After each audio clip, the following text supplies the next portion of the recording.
같이 보겠습니다. 베드로전서 4장 7절부터 11절인데요. 저희가 한 목소리로 다 같이 읽겠습니다. 같이 읽겠습니다. 만물의 마지막이 가까이 왔으니 그러므로 너희는 정신을 차리고 근신하여 기도하라. 무엇보다도 뜨겁게 서로 사랑할지니 사랑은 허다한 죄를 덮느니라. 서로 대접하기를 원망 없이 하고 각각 은사를 받은 대로 하나님의 여러 가지 은혜를 맡은 선한 청지기 같이 서로 봉사하라. 만일 누가 말하려면 하나님의 말씀을 하는 것 같이 하고 누가 봉사하려면 하나님이 공급하시는 힘으로 하는 것 같이 하라. 이는 범사에 예수 그리스도로 말미암아 하나님이 영광을 받으시게 하려 함이니 그에게 영광과 권능이 세세 무궁하도록 있느니라. 아멘. 같이 기도하겠습니다.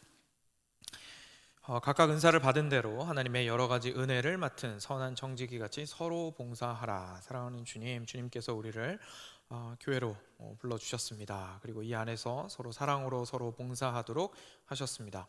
하나님, 우리의 삶이 어떠한 모습이어야 하는지를 오늘 말씀을 통해서 명확하게 깨닫는 시간 되도록 하여 주시고, 특별히 오후에는 특별한 자리에서 섬기게 되는 안수 집사님들과 권사님들을 선출하게 되는 시간이 있사오니 주님께서 말씀을 통하여서 저희가 중심을 올바르게 잡고 그 투표로 임할 수 있도록 도와주시옵소서. 하나님 감사하며 우리 주 예수 그리스도의 이름으로 기도드렸습니다. 아멘. 오늘은 베드로전서 4장 7절부터 11절 말씀으로 하나님께 영광이 되는 섬김이라는 주제로 같이 말씀 나누겠습니다. 교회가 말씀을 중심으로 해서 세워져야 한다라는 메시지는 충분히 많이 강조를 했다고 생각을 합니다. 저희 모두 많이 들었습니다. 그렇죠? 그래서 그것에 대해서 이래저래 여러 가지 생각들을 해보았었는데요. 근데 가장 쉽게 그 말씀이 교회의 중심이 된다는 것이 드러나는 방법은 다름이 아니라 예배 중간에 설교가 굉장히 중요한 위치를 차지하고 있다는 사실이겠죠. 그렇지만 저희가 좀 잊어서는 안 되는 게 있습니다. 그것만이, 예배의 중간에 설교가 있다라는 사실만이 우리 교회가 말씀 중심이라는 것을 뜻하지는 않는다라는 것입니다. 아마 더듬어 보시면 분명히 들은 기억이 나실 겁니다.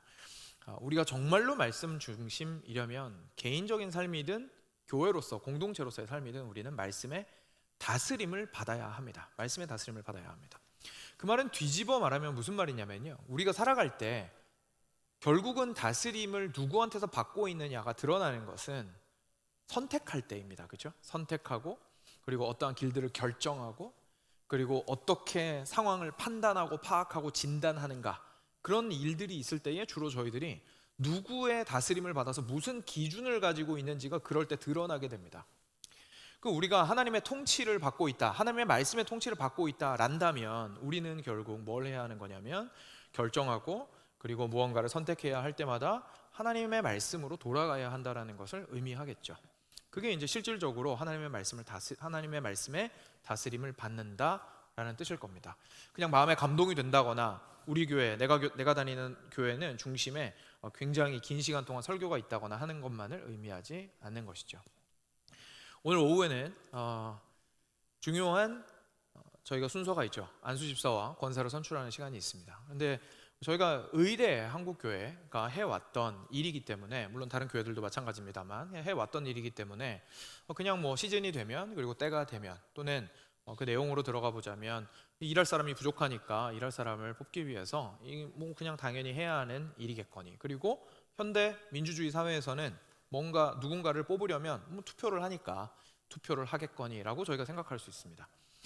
그렇지만 그런 것이 아니라 저희가 겉으로 보았을 때는 세상이 하는 거랑 비슷해 보이더라도 저희들이 실제로 어디에서 이 안수 집사와 권사가 세워지는 원리가 나왔는지를 알려면 결국 말씀으로 돌아가야 한다는 것을 저희가 생각하게 되죠. 여기서부터 사실 말씀으로 돌아가지 않으면 저희가 어떻게 교회 전체에서 모든 행함이 그리고 이루어지는 대화들과 말들이 하나님의 다스림을 받고 있다고 자신 있게 말할 수가 있겠습니까? 어려울 겁니다. 그죠? 그래서 오늘 말씀을 통해서 특별히 모든 성도들, 그리고 플러스 오늘 특별히 함께 선출하게 되는 집사, 권사 직분에 대해서, 그리고 더 넘어서서 결국은 그 두 직분만 교회에 있는 것이 아니라 목사나 장로와 같은 교회에 존재하는 모든 직분들을 향해서 저희들이 한 번 더 말씀 안에서 답을 찾아 나가는 시간이 되었으면 합니다. 오늘 선출로 나오시는 분들에게는 당연히 새겨들어야 하는 말씀이라고 생각이 되고요. 혹시 지금 이미 그 직분을 섬기고 계신 분들은 다시 한번 돌이켜 보시는 시간이 되었으면 좋겠고요. 혹시나 어떤 직분도 맡고 있지 않다 하시더라도 들으시면서 충분히 발견하시겠지만 결국은 하나님께서 우리 모든 그리스도인들에게 하시는 말씀이라는 것을 유념하시고 거기에 하나님의 음성을 들으셨으면 좋겠습니다. 네, 그러면 본문으로 들어가 보겠습니다. 본문은 베드로 전서입니다. 베드로 전서고요. 베드로 전서는 다른 서신서랑 비슷합니다. 앞에 부분에 특히 바울 서신이 이런 구조가 굉장히 뚜렷한 편인데 앞에 부분에는 성경적인 그리고 신학적인 내용들을 굉장히 집약적으로 설명을 하고 있고 그 설명에 기반해서 그 성경 뒷부분에는 서신서 뒷부분에는 실제 우리가 삶 속에서 어떻게 적용할 것인지에 대한 내용들이 주로 많이 나오는 것이 일반적인 구조 모습입니다. 베드로 전서도 그냥 그렇다고 생각을 하시면 되겠습니다. 그래서 앞에서 이야기했던 그 많은 내용들이 그냥 듣기 좋으라고 한 얘기가 아니고 실제로 우리 삶 속에 적용이 되어야 하는 내용들을 조금 댄스하더라도 좀 속된 말로 빡세더라도 그죠? 이해하기 빡세더라도 그것들을 집중해서 다루고 나서 그것에 따라서 이제 실제 삶을 만들어 나갈 것을 이야기하고 있는 것이죠. 다른 말로 하면 앞에 말씀드렸다시피 어떻게 하면 말씀의 다스림을 받는 삶을 살 것인가에 대해서 설명하고 있다는 얘기입니다. 그런 맥락에서 오늘 말씀이 등장을 했습니다. 오늘 말씀은 그 뒷부분에 나오는 내용이거든요. 그런데 그 말씀 초반부터 정말 어떤 생각을 가지고 우리가 삶을 살아야 되는 거구나라는 것이 아주 명확하게 전달이 됩니다. 그래서 저희가 방금 읽었던 7절 말씀을 한 목소리로 같이 읽으면 좋겠습니다. 같이 읽겠습니다. 만물의 마지막이 가까이 왔으니 그러므로 너희는 정신을 차리고 근신하여 기도하라. 아멘. 네, 자 우리 사도 베드로가 뭐라고 이야기하냐면 시작부터 만물의 마지막이 가까이 왔으니 이렇게 이야기합니다.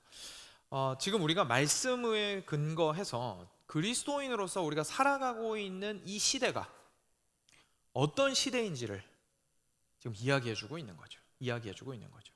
우리가 그냥 예수님을 믿었다라는 것이요, 예수님을 안 믿는 사람들이랑 똑같은 시대를 살고 있는 게 아닙니다. 예수님을 믿었다라는 것은 이 시대를 바라보고 세상을 바라보는 관점 자체가 완전히 바뀌었다라는 뜻입니다.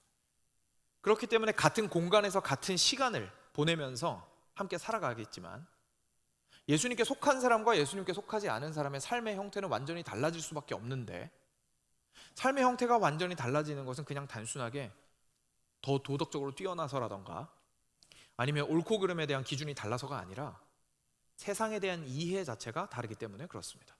세상이 완전 다르게 보이는 거예요. 그러니까 다르게 살아갈 수밖에 없죠. 그 중에서 굉장히 중요한 것이 바로 오늘 이야기하고 있는 종말에 대한 이야기입니다. 그리스도인은 종말을 살아가게 되는 사람들입니다. 그리스도인이 아니라면 그렇게 생각 안 했을 겁니다. 인류는 지금까지 계속 발전해 왔다고 진화론적으로 생각을 해볼 수도 있겠죠. 지금은 그렇게 생각하는 사람 많이 없지만 사실 일상 속에서는 아주 자연스럽게 그런 생각을 하면서 살아가는 게 우리들입니다. 그냥 지금 살던 대로 계속 살아오면 계속해서 나아질 것이다 라고 생각하는 것이 우리들의 생각인 경우가 대부분입니다. 다시 말해서 종말이 올 거라는 생각 거의 안 합니다. 또는 반대로 요즘 이제 많이 드러나는 모습이기는 하지만 이제 미래에 대해서 생각하는 것보다는 현실에 집중하는 것이 훨씬 더 중요하다라고 생각을 해서 현실에서 내가 얻을 수 있는 행복과 쾌락과 즐거움을 극도로 추구하게 되는 라이프 스타일을 저희가 가지게 되죠. 근데 그 스펙트럼이 좀 다를 뿐이지 결국 우리 모두는 어느 날 갑자기 무슨 예수님이나 다른 신이 내려와서 이 땅이 멸망할 거라고 생각하면서 살아가지 않습니다. 그죠? 그리스도인이 아니라면. 그런 사람들의 모습과 실제로 지금은 종말이다, 지금 당장 예수님이 오셔도 이상하지 않은 시대를 우리는 살고 있다라고 생각하며 사는 거랑은 삶을 대하는 태도 자체가 완전히 다를 수밖에 없습니다. 그러니까 기독교가 말하는 진리에 설득이 되지 않았다면 사실 이런 부분에서부터 시작하는 것도 꽤 괜찮은 방법입니다. 과연 왜 기독교는 이 시대를 종말의 시대라고 이야기하는가? 이유가 있거든요. 그렇죠? 예수님께서 부활하셨고 승천하셨습니다. 그리고 나서 교회가 생겼습니다. 이 교회는 결국은 뭐 하는 사람들입니까? 다시 오실 예수님을 기다리는 사람들입니다. 그러니까 그런 의미에서 지금 당장 예수님이 종말로 오신다라는 얘기가 아니라, 그러실 수도 있지만 언제 오시는지 알지는 못해도 반드시 오셔서 지금 우리가 알고 있는 이 세상에 마침표를 반드시 찍으실 것이기 때문에 그 반드시 마침표를 찍으신다라는 마인드를 항상 가지고 이 땅 가운데서의 삶을 살아나가는 것이 바로 그리스도인들의 다른 삶의 모습이라는 얘기죠. 그렇게 되면요, 우리가 보는 눈이 달라질 수밖에 없습니다. 전도서 기자는 이렇게 이야기합니다. 12장 1절과 2절에서 제가 읽어드리겠습니다. 너는 청년의 때에 너의 창조주를 기억하라. 곧 곤고한 날이 이르기 전에 나는 아무 낙이 없다고 할 해들이 가깝기 전에, 해와 빛과 달과 별들이 어둡기 전에, 비 뒤에 구름이 다시 일기 전에 그리 하라 라고 이야기합니다. 무슨 얘기냐면 이런 거죠. 여러분들 청년의 때에 창조주이신 하나님을 기억하셔야 됩니다. 혈기왕성해서요? 그렇다기보다요, 여러분의 인생은 분명 끝날 때가 오기 때문에 그렇습니다. 지금 있는 힘의 정도는 반드시 쇠약해져 가는 때가 올 겁니다. 지금 가지고 있는 건강과 당신을 자신 있다고 생각하는 그 모든 것 언젠가는 버려두어야 할 때가 옵니다. 그때가 온다라는 사실을 아는 것이 굉장히 중요합니다. 왜냐하면 그 사실을 알고 있다면 오늘의 삶을 다르게 살 것이기 때문에 그렇습니다. 내가 인생이 반드시 쇠약해지고 끝난다면 오늘에만 집중하는 삶을 살지 않겠죠. 내 삶이 나중에 어떻게 될지를 미리 생각하고 대비하게 될 겁니다. 그런데 그 삶이 영원한 것이라면, 그리고 그 영원한 삶을 주시는 분이 그리스도시라면, 내가 오늘에 사는 삶 가운데에서 결국은 그것을 바라보며 전혀 세상 사람들이 집중하는 것과는 다른 것에 집중하며 살아야 한다는 것을 의미하는 것이죠. 그때 우리가 집중하게 되는 가치는 결국 이 땅 가운데서 쉽게 손에 잡히는 것들이 아닌 영원한 것들이라는 것을 저희가 알게 됩니다. 결국 이런 얘기입니다. 마지막 때를 살아가는 그리스도인은 영원한 것에 가치를 두고 자신의 인생을 살아나가는 사람들이다 라는 이야기를 하고 있는 것이죠. 그리고 여기서부터 출발해서 지금부터 이어지는 내용들이 들어오게 됩니다. 다시 말해서 밑그림을 지금 그린 거예요. 바탕을 그린 거죠. 이 바탕 위에 지금부터 나오는 이야기들이 다 세워지게 됩니다. 우리가 그런 사람들이기 때문에 방금 읽었던 첫 번째 말씀에서 뭐라고 이야기를 하고 있냐면, 하반절에 정신을 차리고 근신하여 기도하라 라고 이야기하고 있습니다. 왜 정신 차려야 될까요? 정신 차려야죠. 왜냐하면 가만히 있으면 어떻게 됩니까? 우리는 눈에 보이는 거, 손에 잡히는 거, 느끼는 대로 살아가는 것이 인간이기 때문에 그렇습니다. 아무리 인간으로서 지혜롭다 할지라도 결국은 영원을 바라보면서 살아가는 사람은 없습니다. 내 인생의 죽음을 바라보면서 사는 정도만 돼도 꽤나 지혜로운 사람입니다. 그렇죠? 그 정도만 돼도 꽤나 지혜로운 사람입니다. 세상에서 성공할 수 있습니다. 그런데 지금 그걸 넘어서서, 내 인생을 넘어선 영원을 바라보면서 오늘을 살아가라고 이야기하는데, 정신을 안 차리면 어떻게 그 생각을 하면서 살아가겠습니까? 그러니까 무슨 길을 걸어가고 있든지, 무슨 일을 하든지, 무슨 선택을 하든지, 어떠한 말을 하든지 항상 의지적으로 정신을 차리고 생각하며 살아야 된다는 얘기입니다. 과연 나의 이 말이 그냥 내가 성격으로 나오는 말인 건지, 나의 이 행동이 그냥 내가 원해서 이렇게 행동을 하는 것인지, 아니면 나는 과연 영원한 것에 가치를 두고 이 말과 이 행동을 하고 있는 것인지를 판단해야 하기 때문에 정신 바짝 차려야 된다는 얘기죠. 그리고 그렇기 때문에 근신하여야겠죠. 마음을 그냥 허투루 칠렐레 팔렐레 하고 있으면, 그죠? 그냥 마음이 가자고 하는 대로 질질 끌려다닐 겁니다. 항상 근신하고 있어야 우리가 하나님의 뜻을 따르는 그 영원한 가치를 따르는 삶을 살아갈 수가 있겠죠. 그리고 이 땅 가운데 있으면서 그 영원한 가치를 바라보는 가장 좋은 방법은 다름 아닌 기도입니다. 왜냐하면 기도는 결국 우리가 몸뚱아리를 가지고 여기서 살아가고 있지만 고개를 들어, 주님, 여기가 끝이 아닌 거 제가 알고 있습니다. 제 눈에 보이는 게 다가 아니라는 사실을 알고 있습니다. 그러니 제가 주님 앞에 나와서 기도합니다 라고 얘기하는 거예요. 그러니까 무슨 기도를 하느냐에 상관없이 기도하는 행위 자체가 우리에게 보여주는 것은 우리가 마지막 때에 오실 예수님을 기다리는 삶을 살아가는 사람들, 영원한 가치를 가진 사람들이라는 걸 온몸으로 보여주고 있는 중인 겁니다. 기도를 한다는 그 사실 자체가. 그렇기 때문에 정신 차리고 근신하고 기도하는 것이 이 마지막 때를 살아가는 사람의 모습이라고 이야기하고 있는 거죠. 자, 이 사람은 골방에서는 이런 모습을 보일지 모릅니다. 그런데 이 사람도 결국은 밖으로 나가서 살아야 됩니다. 이 사람도 교회의 성도로서 살아갑니다. 이 사람도 관계하며 살아갑니다. 이 사람도 가정이 있습니다. 이 사람도 직장이 있습니다. 어떻게 해야 될까요? 여러분들은 종말을 살아가는 사람들, 그리고 영원한 가치에 인생을 투자하며 사는 사람들이라는 이야기를 들었을 때 혹시 어떤 생각이 드십니까? 저는 굉장히 부담스러웠습니다. 왜냐하면 그 얘기 들으면 지금 내가 가지고 있는 거 어차피 없어질 거니까 다 포기하고 던져버리라고 이야기하는 것 같으니까 얼마나 마음에 부담이 됩니까? 가진 것이 많을수록 내어놓을 것이 많고, 내어놓을 것이 많을수록 마음의 근심은 커지겠죠. 그러니까 너무 저는 사실 부담스럽게 느껴졌습니다. 저만 그런 거 아니죠. 성경에서 그런 인물들이 간혹 보입니다. 여러분들도 아마 비슷한 생각을 하실지도 모르겠습니다. 그런데 우리가 생각하는 라이프 스타일이 뭐길래 우리는 그렇게 부담스럽게 느끼고, 지금부터 성경이 이야기하는 영원한 것에 가치를 두는 사람의 라이프 스타일은 어떻길래 하나님께서 또 다른 방식으로 이야기를 하시는 걸까요? 우리는 사실 평소에 잘 생각하지 못하는 삶을 만나게 됩니다. 이어지는 8절로 가보도록 하겠습니다. 같이 8절 한 목소리로 읽겠습니다.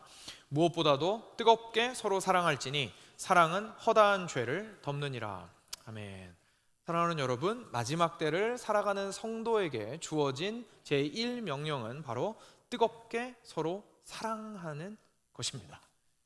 내가 있는 거 다 버리고 천국을 위해서 전 재산을 갖다 바쳐라, 이런 얘기가 아니에요. 지금 내가 하는 거 다 멈추고 복음 전도를 위해서 인생을 다 바쳐라 라는 얘기가 아닙니다. 정말로 영원한 것에 가치를 두고 사는 사람은 하는 것이 있는데 바로 사랑하는 것입니다. 뜨겁게 사랑하는 것입니다. 왠지 아세요? 사랑은 하나님께로부터 오는 것이기에 사랑만이 영원하기 때문에 그렇습니다. 그리고 내가 사랑하는 그 사람이 어떻습니까? 영원할 것이기 때문에 그렇습니다. 우리가 가지고 있는 그 어떤 것들도 사라질 겁니다. 하지만 내가 사랑하고 있는 그 사랑은, 내가 가지고 있는 그 사랑은 영원하신 하나님께로부터 왔고, 그리고 내가 사랑하는 그 대상은 하나님께서 사랑하시는 영원히 존재할 영혼입니다. 그렇다면 우리가 이 인생 가운데 가장 가치 있게 사는 것은 내가 가지고 있는 유한한 것을 가지고 무한히 존재하게 될 사람을 사랑하는 것에 있겠죠. 이것이 마지막 때를 살아가는 우리 그리스도인들에게 주어진 삶입니다. 사랑하는 삶을 살라고 하는 것은 그냥 그게 좋아서, 사랑하면 관계가 좋아지니까, 사랑하면 상대방이 기분 좋아하고 나를 존중해 주니까 사랑하라는 게 아닙니다. 사랑할 때에 우리는 영원한 가치를 추구하는 사람들이 될 수 있기 때문에 그렇습니다. 그리고 거기에 덧붙여지는 이유가 생각보다 우리가 평소에 생각하지 못하는 것입니다. 지금 뜨겁게 사랑하라라는 말씀 뒤에 바로 붙어서 나오는 게 내용이 뭐죠? 왜 그렇게 사랑하라고 하십니까? 그렇게 사랑해서 사랑은 허다한 죄를 덮기 때문이다 라고 이야기하십니다. 여러분, 여기서 오해하시면 안 됩니다. 우리말에서 죄를 덮는다라는 표현은 어떤 뜻입니까? 못 본 척하는 겁니다. 그렇죠? 못 본 척하는 게 죄를 덮는 거죠. 내가 죄를 지었는데 그 죄를 덮어주는 게 사랑이라고 생각합니다. 그런 뜻이 아닙니다. 완전 반대의 의미입니다. 여기서 죄를 덮는다라는 뜻은 죄를 억제한다는 뜻입니다. 죄를 억제한다. 무슨 말이냐면 이런 겁니다. 우리가 함께 살아가면서 죄를 지을 수밖에 없는 죄인들입니다. 그런데 그 죄를 막기 위해서, 억제하기 위해서, 그 죄가 우리의 관계를 틈타지 못하게 하기 위해서 우리는 뭘 해야겠습니까? 저희는 보통 뭘 합니까? 저희는 보통 법을 만듭니다. 규칙을 만듭니다. 그죠? 규칙을 만듭니다. 가장 일반적인 규칙 중에 하나가 바로 예의범절이죠. 우리가 예의범절이 존재하는 이유가 뭡니까? 상대방한테 예의범절을 따라서 행해야만 함부로 선을 침범하지 않고 존중함으로 사랑을 표현할 수 있기 때문에 예의범절이 존재하는 거죠. 그러니까 일정한 규칙과 법을 만들어서 그걸 지킴으로써 사랑하도록 하는 것이 우리가 죄를 억제하는 방법입니다. 그 법이 없으면 우리가 마음대로 행하다가 죄가 막 솟아올라오기 때문에 그렇죠. 그런데 오늘 말씀이 이야기하는 바를 따르면 정말로 죄를 억제하는 가장 궁극적인 방법은 놀랍게도 사랑하는 것입니다. 사랑하는 것입니다. 법을 만들어 가지고는 죄 자체가 억제되지 않습니다. 그냥 일시적으로 환경을 컨트롤할 수 있을 뿐입니다. 그렇지만 모두 아시다시피 거기에는 한계가 있습니다. 강한 법으로 사람을 눌렀을 때에는 용수철처럼 튀어오르죠. 왜냐하면 죄 자체는 절대로 법으로 죽일 수 있는 것이 아니기 때문에 그렇습니다. 죄를 향한 가장 강력한 무기는 사랑입니다. 그리고 그것을 우리에게 보여주신 분이 다름 아닌 예수님이시죠. 그래서 베드로는 오늘 본문 조금만 앞으로 올라가 보시면, 혹시 성경에 아직 펼쳐져 있으시다면 같은 장 4장 1절과 2절 말씀에서 이렇게 이야기한 것을 저희가 확인해 보실 수 있을 겁니다. 1절과 2절 찾으신 분들은 같이 한 목소리로 읽겠습니다. 그리스도께서 이미 육체의 고난을 받으셨으니 너희도 같은 마음으로 갑옷을 삼으라. 이는 육체의 고난을 받은 자는 죄를 그쳤음이니 그 후로는 다시 사람의 정욕을 따르지 않고 하나님의 뜻을 따라 육체의 남은 때를 살게 하려 함이라. 아멘. 예수님께서 고난을 받으셨습니다. 육체 고난을 받으셨습니다. 어쩔 수 없었어요? 못된 사람 재수 없이 만나서요? 아닙니다. 예수님 사랑하기 위해서 고난을 선택하신 분이었습니다. 받지 않아도 되는 고난을 예수님은 선택하셨습니다. 왜냐하면 더 큰 가치를 예수님은 가지고 계셨기 때문입니다. 내가 사랑하는 저 영혼을 살려야 하기 때문에 말이죠. 근데 그 영혼 살리려면 하셔야 하는 일이 있었습니다. 바로 죄를 해결하시는 것이었습니다. 그 죄를 억제하기 위하여 그 고난의 길을 걸어가셨던 것을 저희가 보게 됩니다. 그리고 그 사랑을 받은 사람들이 바로 우리 그리스도인들입니다. 우리가 스스로 그리스도인이라 부르고 있다면 예수 그리스도께서 나를 사랑하기 위하여 고난을 받으셨다라는 그 놀라운 고난의 의미를 아는 사람들이라는 뜻입니다. 그리고 그 사랑을 받은 우리들은 그냥 거기서 끝나지 않습니다. good for me. 나한테는 좋은 거지. 그리고 끝. 너도 만나봐. 너한테도 좋을 거야. 라고 말하는 사람들이 아닙니다. 그 사랑을 받은 우리들에게 뭐라고 이야기하고 있습니까? 너희도 같은 마음으로 갑옷을 입으라. 예수 그리스도께서 그 고통에도 불구하고 우리를 사랑하시기 위하여 죄를 억제하려고 그 길을 끝까지 걸어가셨던 그분의 그 마음을 갑옷처럼 입으라. 사랑하는 여러분, 전쟁터에서 갑옷 벗으면 죽습니다. 갑옷 벗으면 죽습니다. 무슨 얘기입니까? 사랑하지 않으면 죽을 것처럼 사랑하라는 얘기입니다. 사랑하지 않으면 죽을 것처럼 사랑하라는 얘기입니다. 우리는 보통 사랑하다가 내가 죽을 것 같으면 사랑을 포기하죠. 하나님께서 하시는 말씀은 그게 아닙니다. 왜냐하면 예수님께서 내가 받은 사랑이 그런 사랑이기 때문에 그렇습니다. 이는 육체의 고난을 받은 자는 죄를 그쳤음이니, 그 죄가 예수님의 그 고난 받으심으로 억제되었기 때문에 그렇습니다.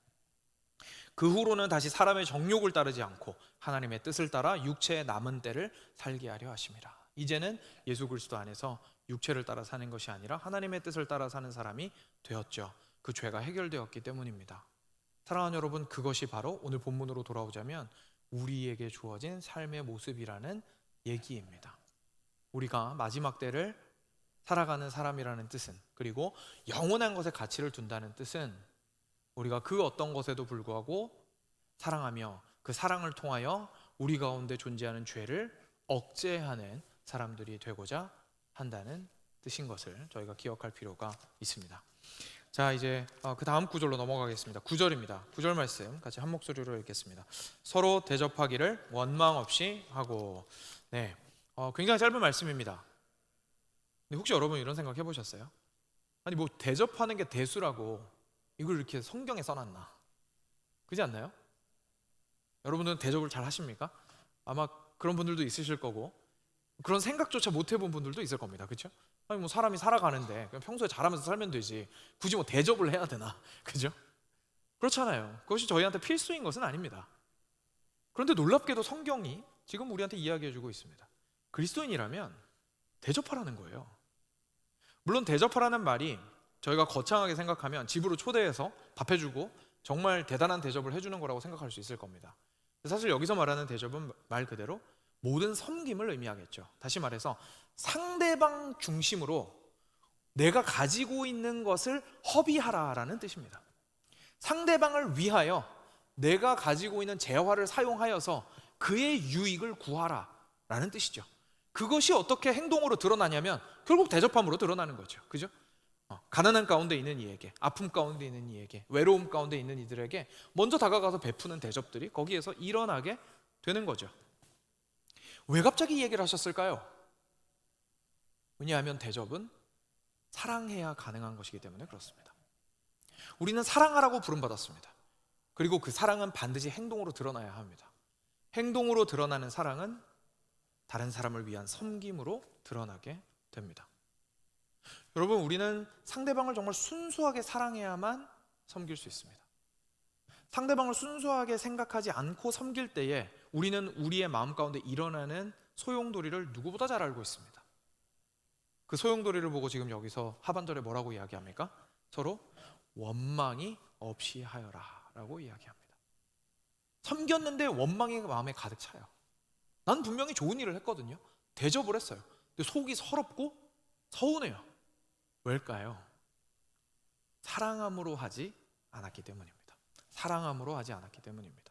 무언가를 기대하고 있는 거죠. 내가 행한 것으로 인하여 내가 높아질 것을 기대하고 있거나, 내가 베푼 것만큼이 돌아오기를 기대하고 있거나, 내가 베푼 것으로 인하여 굳이 그 사람은 아니어도 다른 방식으로 하나님께서 주시는 리워드라도 뭔가가 있었으면 좋겠다라는 마음이 있을 때에서야 우리는 마음의 쓴뿌리가 조금씩 생기는 것을 경험하게 됩니다.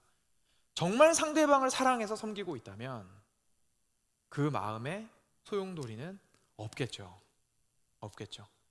그리고 좀 이따가 한 번 더 구체적으로 살펴보겠지만 우리는 다른 사람의 섬김과 나의 섬김을 비교하지 않을 수 있게 될 겁니다. 이건 조금 더 구체적으로 무슨 의미인지는 마지막에 적용하면서 더 살펴볼 수 있도록 하겠습니다. 이런 것처럼 사랑하는 여러분, 우리의 사랑은 실제 행동으로, 실제 우리의 손과 발로 드러나야 하고, 그것은 누군가에게 유익이 되어야 한다는 것을 의미하며, 그리고 그 일을 할 때 우리는 원망 없이 하기 위하여 순수한 사랑의 마음으로, 다시 말해서 상대방의 유익을 구하는 마음으로 해야 한다는 것을 저희가 발견하게 됩니다. 그리고 10절입니다. 10절 같이 한 목소리로 읽겠습니다. 각각 은사를 받은 대로 하나님의 여러 가지 은혜를 맡은 선한 청지기 같이 서로 봉사하라. 아멘.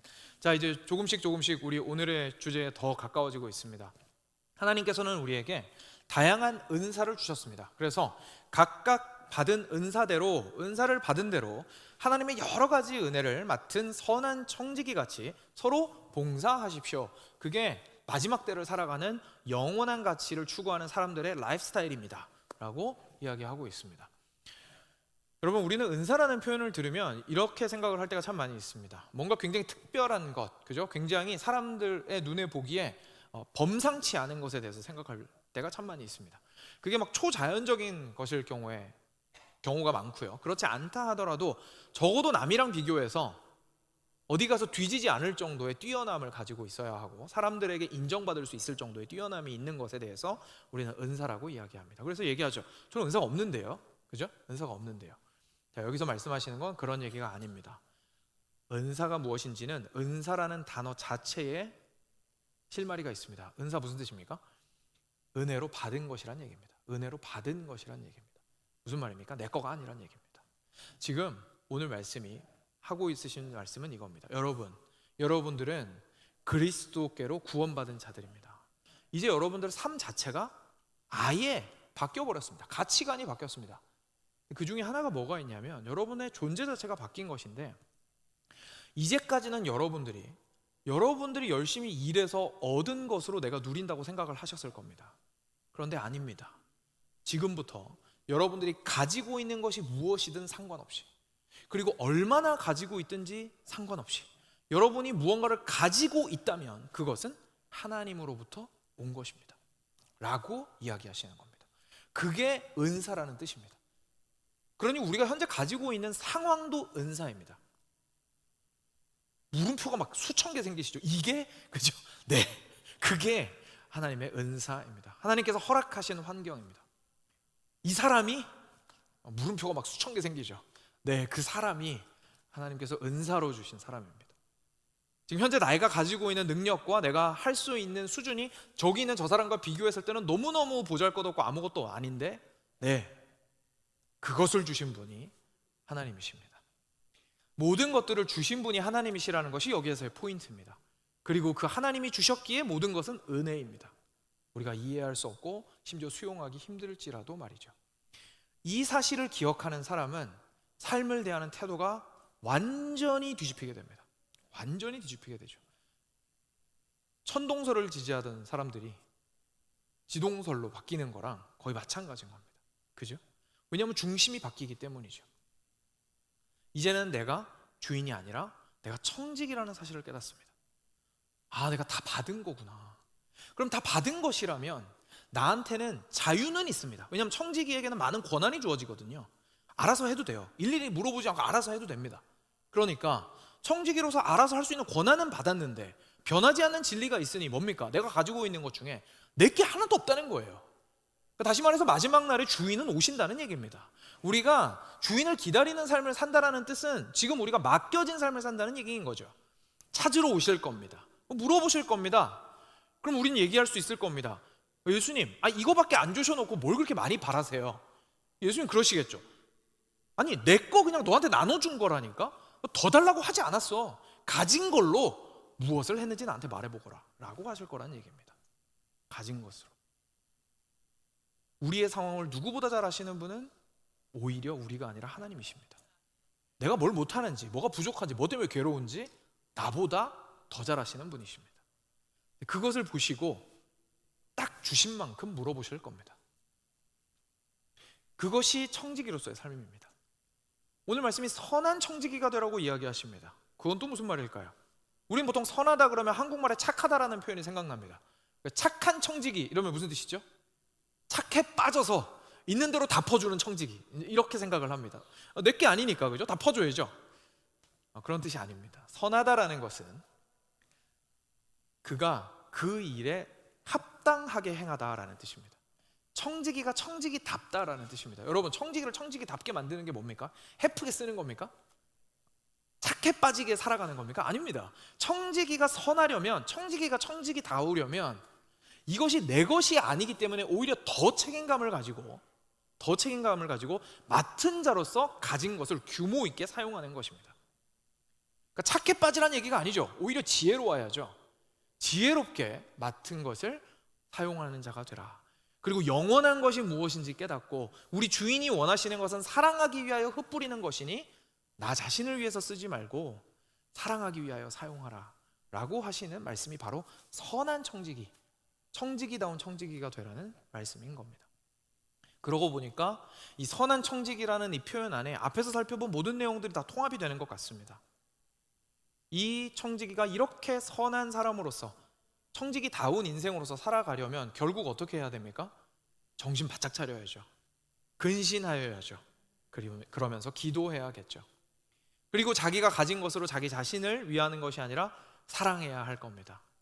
그리고 내 멋대로 그것을 죄를 위해서 사용하는 것이 아니라 죄를 억제하기 위하여 서로 사랑해야 할 겁니다.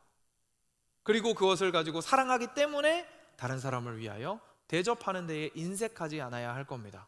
그리고 어차피 내 것이 아니기 때문에 원망함이 없어야 할 겁니다. 원망함이 없어야 할 겁니다. 이러한 선한 청지기로서의 삶에 대해서 우리 모든 그리스도인들에게 오늘 이야기하고 있으신 것이죠. 이렇게 선한 청지기로서의 삶을 살아가는 우리들에게 참된 청지기라면 드러나게 되는, 모든 순간마다 드러나게 되는 특징이 있습니다.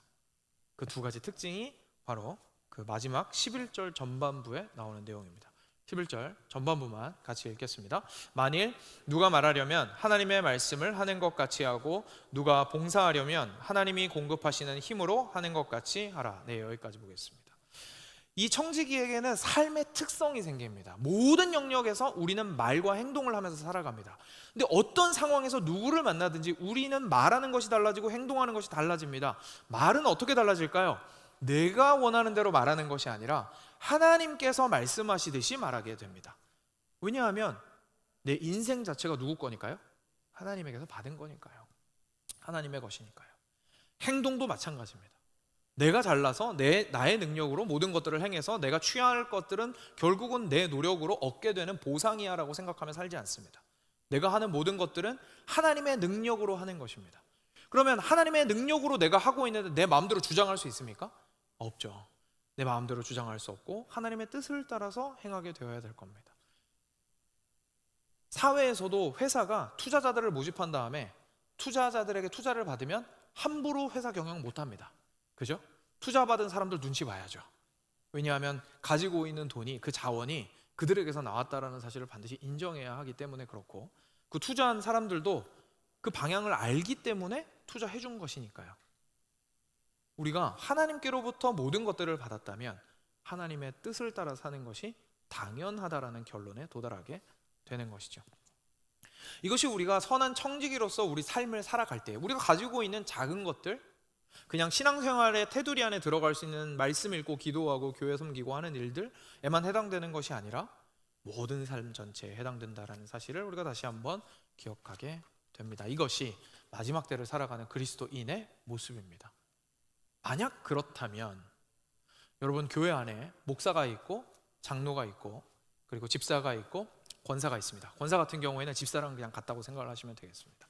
한국 교회에서 예전에 목회자들이나 사역자들이 굉장히 많이 부족했을 때 여신도들의 사역을 이렇게 함께 부흥을 시키고 함께 독려하고 하기 위해서 만들었던 직함이 바로 권사라는 직함이었습니다. 성경 자체에는 있지는 않죠. 그러다 보니까 권사는 이제 안수는 하지 않고 있습니다. 장로와 집사에게는 안수를 하게 되죠. 왜냐하면 성경에서 그렇게 정하고 있기 때문에 그렇습니다. 이런 직분들이 교회 안에 존재하는데요, 만약에 그렇다면 이 직분들은 결국 방금 했던 그 선한 청지기로서의 모습을 가장 잘 보여줄 수 있어야 할 겁니다. 왜냐하면 교회 안에서 아주 선명하게 특정한 특별한 일을 실제로 책임지고 맡아서 그 일들을 감당하기 위해서 이 직분을 받은 것이기 때문에 그렇습니다. 섬기고 있지 않은데 직분을 받을 필요는 없죠. 왜냐하면 우리에게는 직분보다 중요한 이름이 있거든요. 우리는 그리스도인, 성도라는 것이 우리의 이름입니다. 그 이름이 그 무엇보다도 고결한 이름이고 그게 최고의 이름입니다. 그 이름보다 방금 말씀드린 이 교회 안에 존재하는 직분이 더 높은 게 절대로 아니죠. 직분들은 그 일을 하기 위해서, 그 특별한 일을 하기 위해서 주어진 직함일 뿐입니다. 그렇다면 우리가 오늘 말씀을 근거로 하여서 우리가 이런 직분을 교회 안에서 가지고 있을 때 어떤 마음을 가져야 하는지에 대해서 다시 한번 깊이 있게 생각하고 적용해 보는 것이 큰 도움이 될 것입니다. 크게 세 가지 정도로 생각을 해보려고 합니다. 첫 번째는 이렇습니다. 방금까지 말씀을 잘 들어오셨다면 첫 번째로 우리들의 마음 가운데 들어오는 것은 우리가 무엇이 되든, 목사를 포함해서, 그렇죠? 목사도 결국은 직분이니까요. 목사나 장로나 집사나 권사나 무엇이든지 간에 그 일을 하는 것은, 그 직함을 가지게 되는 것은 하나님께서 주신 것이다라는 것을, 은사라는 사실을 반드시 기억해야 된다는 것을 의미합니다. 여러분, 이 사실을 지금 현재 섬기고 계시는 분들이든지 오늘 감사하게도 선출이 되셔서 되실 분들이든지 아니면 지금 이 자리에 지금 아직은 직분을 가지고 계시지는 않다 할지라도 항상 이것을 기억하고 계셔야 합니다. 이 땅 가운데서 우리가 사는 삶 자체가 하나님께로부터 온 것이라면 교회 안에서 행하는 섬김은 더욱 그러합니다. 그래서 우리가 가지고 있는 모든 것들을 가지고 우리 것이 아니라 사랑하고 섬기기 위하여, 내어주기 위하여 우리가 받게 된다는 것을 기억할 필요가 있습니다. 그러니 스스로를 높일 필요 전혀 없습니다. 그렇죠? 스스로를 높일 필요가 전혀 없습니다. 우리가 앞서 제가 말씀드린 것처럼 섬길 때에 비교하게 되는 생각들이 생길 수도 있다고 말씀을 드렸는데요, 이쯤에서 그 이야기를 좀 해보면 좋을 것 같습니다. 여러분, 저희가 섬길 때 많은 비교들을 하게 되는 것 같습니다. 그 비교들이 꼭 나쁜 비교만 있는 게 아닙니다. 이런 비교도 있습니다.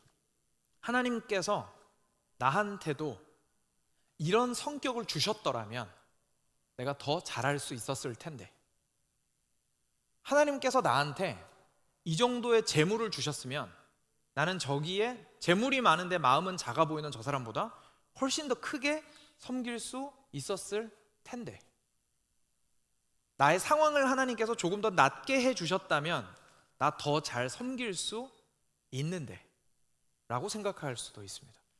나쁜 말 하나도 없습니다. 그렇죠? 그 마음은 하나님을 더 많이 섬기고 싶다는 뜻이에요.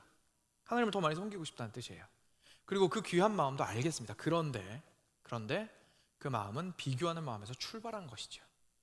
왜냐하면 만약 비교하지 않고 하나님께서 내게 주신 것이 하나님께로부터 모두 온 것이라는 생각이 있다면 그냥 가진 것만 가지고 섬기면 되기 때문에 그렇습니다. 하나님께서 절대로 여러분들에게 가셔서 옆에 제가 저렇게 할 동안 넌 뭐 했냐라고 말씀하시지 않습니다. 절대로 그렇게 말씀하시지 않습니다. 성경 어디에도 그런 말은 없습니다. 우리에게 얼마를 주었는데 왜 남을 보냐고 뭐라고 하시는 구절은 있습니다. 하나님께서는 우리에게 비교하기를 원치 않으십니다. 그것이 섬김이든 그것이 무엇이든 상관없습니다. 우리에게 주신 것을 가지고 하면 됩니다. 그렇다면 우리는 섬길 때에 많은 것을 섬긴다고 해서 교만하거나 우쭐해질 수 없을 겁니다. 왜냐하면 나는 그냥 그 마음으로 섬기고 있는 것이기 때문에 그렇습니다. 나에게 주신 것이 그만큼이기 때문에 나의 마음이 움직이는 대로 그만큼을 드리고 있는 것이기 때문에 그렇습니다. 그러니 내가 많이 섬겼다고 해서 다른 사람과 비교하여 우쭐할 필요가 전혀 없는 것이죠. 반대로 내가 작은 것을 드렸다고 해서 옆을 보면서 주눅들 필요도 전혀 없습니다. 그리고 타이밍상 그죠? 막 이런 일들이 있잖아요. 앞에서 먼저 하필이면 크게 섬겨가지고 내가 섬길 때가 되면 내가 너무 작아 보여요. 그죠? 그리고 옆에서 나랑 희한하게 동갑이고 비슷한 수준으로 살고 있는 사람이 더 크게 섬겨요. 이상하게 비교가 된단 말이에요. 그러니까 온갖 비교들로 인해서 우리의 섬김이 기쁨이 되지 못하는 거예요. 엄청난 부담감으로 다가옵니다. 아니죠. 하나님께서 주신 것으로 섬기시면 됩니다. 기쁜 마음으로 하시면 됩니다. 방향이 중요합니다. 나 자신을 위해서 쓰는 것이 아니라 사랑하기 위하여 쓰는 것이죠. 왜냐하면 우리 인생은 받은 것이기 때문에 그렇습니다. 그리고 그렇기 때문에 제가 간곡히 부탁드리고 싶은 것은 다른 사람에 대해서도 비교하는 말을 저희는 절대로 하면 안 되겠죠. 이런 말 할 수 있습니다. 또는 말하지 않더라도 마음을 가질 수 있습니다. 저 사람이 가지고 있는 만큼 내가 가지고 있었으면 나는 훨씬 더 많이 할 수 있었을 거다. 그죠? 그러면서 저 사람의 그 마음의 자금을 비난하는 거죠. 왜 저것밖에 못하나? 그렇게 있으면 더 해야지. 그죠? 서로 비교하면서 적은 사람은 많은 사람을, 많은 사람은 적은 사람을 비교하면서 이야기합니다. 여러분, 교회 안에서는 저희가 살아가면서 절대로 해서는 안 되는 말입니다. 절대로 해서는 안 되는 말입니다. 상대방이 섬기고 있다면 존중해 주십시오. 상대방이 애써서 섬기고 있다면 애써서 섬기고 있다고 격려해 주십시오. 그분은 하나님께 받은 만큼 그리고 그분의 수준에 맞게 애써서 하고 있으신 겁니다.